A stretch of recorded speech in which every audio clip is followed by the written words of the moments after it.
ইসরাফ কিন্তু নিষ্ক্রিয় আবেগ, যেমন চুপ থাকার ক্ষেত্রেও ঘটতে পারে। যেমন ধরুন, কেউ হয়তো আপনার প্রতি বা আপনার পরিবারের কারো প্রতি অন্যায় করেছে, তখন আপনি ভাবলেন আমার ধৈর্য ধারণ করা উচিত, চুপ থাকা উচিত। এখন আপনার এই চুপ থাকার কারণে অন্যায়কারী একটার পর একটা অন্যায় করেই যাচ্ছে। আপনি ভাবছেন আমার ধৈর্যের পরীক্ষা হচ্ছে, আমাকে আরো বেশি চুপ থাকতে হবে। আপনার এই চুপ থাকার কারণে অন্যায় করার পরিমাণ এখন আরো 10 গুণ বৃদ্ধি পেয়েছে। আপনি এখানে ইসরাফ করেছেন। আপনার চিৎকার চেঁচামেচি করার দরকার নেই, আবার ব্যাপারটা নিয়ে অজ্ঞ থাকারও কথা নয়।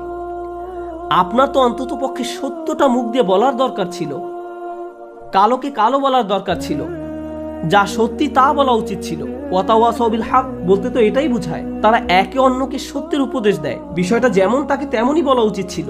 যদি অন্যায় হয়ে থাকে, অন্যায় বলতে হবে, সরি মা, এটা ঠিক নয়, সরি বাবা, এটা ভুল, সরি আমার স্বামী বা স্ত্রী, তুমি ঠিক কাজ করনি। অন্যায় করলে বলতে হবে। আপনি যদি এই কাজটি না করেন, তাহলে আপনি নিজের বিরুদ্ধে ইসরাফ করলেন বা অন্য কারো বিরুদ্ধে করলেন। তাহলে দেখা যাচ্ছে স্থান, কাল, পাত্র ভেদে ইসরাফ বিভিন্নভাবে প্রকাশ পেতে পারে। আমি আপনাদের সকল ক্ষেত্রের উদাহরণ দিতে পারবো না। আপনাকে আপনার নিজের জীবনের দিকে সতর্ক দৃষ্টি ফেলতে হবে। কোথায় আমি অনেক বেশি করছি আর কোথায় আমি যথেষ্ট পরিমাণ করছি না, কোন জায়গা থেকে আমি ফোকাস কমিয়ে ফেলেছি।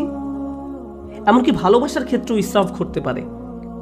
আপনি কাউকে নিয়ে অতিরিক্ত মাত্রায় আচ্ছন্ন হয়ে পড়েন, অতিরিক্ত পরিমাণ ডুবে থাকেন। মা তার সন্তানের প্রতি মাত্রাতিরিক্ত আসক্ত হয়ে পড়ে। সব সময় সে তার ছেলের চিন্তায় মশগুল থাকে। কি করছে এখন, কি খেয়েছো, ভালোভাবে ঘুমিয়েছো, তুমি কি এখনো অফিসে, বাসায় আসবে কখন, বাসায় আসছো না কেন।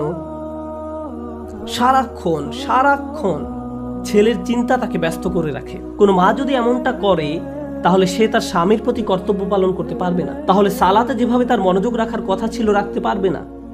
তাহলে সে তার নিজের স্বাস্থ্যের যত্ন নেওয়ারও সময় পাবে না। এক্ষেত্রেও আমরা একই পরিণতি দেখতে পাচ্ছি। আপনি যখন একদিকে মাত্রাতিরিক্ত মনোযোগ দিবেন, তখন অন্য দিকগুলোর ভারসাম্য নষ্ট হবে। আর এই ভারসাম্য ঠিক রাখা সহজ ব্যাপার নয়। এজন্যই এই দোয়ার কথাগুলো আসলেই তাৎপর্যপূর্ণ। প্রথমে আমরা আল্লাহর কাছে আমাদের গুনাহ মাফের জন্য দোয়া করছি, তারপর আমরা দোয়া করছি আমাদের কাজকর্মে বাড়াবাড়িগুলো ঢেকে দেওয়ার জন্য। অন্য কথায়, যখনই আপনি কোনো কিছু মাত্রাতিরিক্ত করে ফেলছেন, নিশ্চয়ই এর ফলে অন্য কিছুর ভারসাম্য বিনষ্ট হয়ে গিয়েছে। ওয়াসাব্বিত আকদামানা, আমাদেরকে দৃঢ় পদ রাখুন, আমাদেরকে অবিচল রাখুন। সাব্বিত আকদামানা, পা সুদৃঢ় করুন। আমরা এখান থেকে কি শিখছি? ইসরাফ কি করে? ইসরাফ আপনার জীবনের ভারসাম্য নষ্ট করে ফেলে। আমরা সূরা ইউনূসের অন্য একটি আয়াত শিখেছি, ইসরাফ আমাদের জীবনে নানা রকম সমস্যা নিয়ে আসে। আর এখানে আমরা শিখছি আমাদের পা দৃঢ় থাকবে না যদি আমাদের জীবনে ইসরাফ থাকে। প্রতিবার যখন কিছু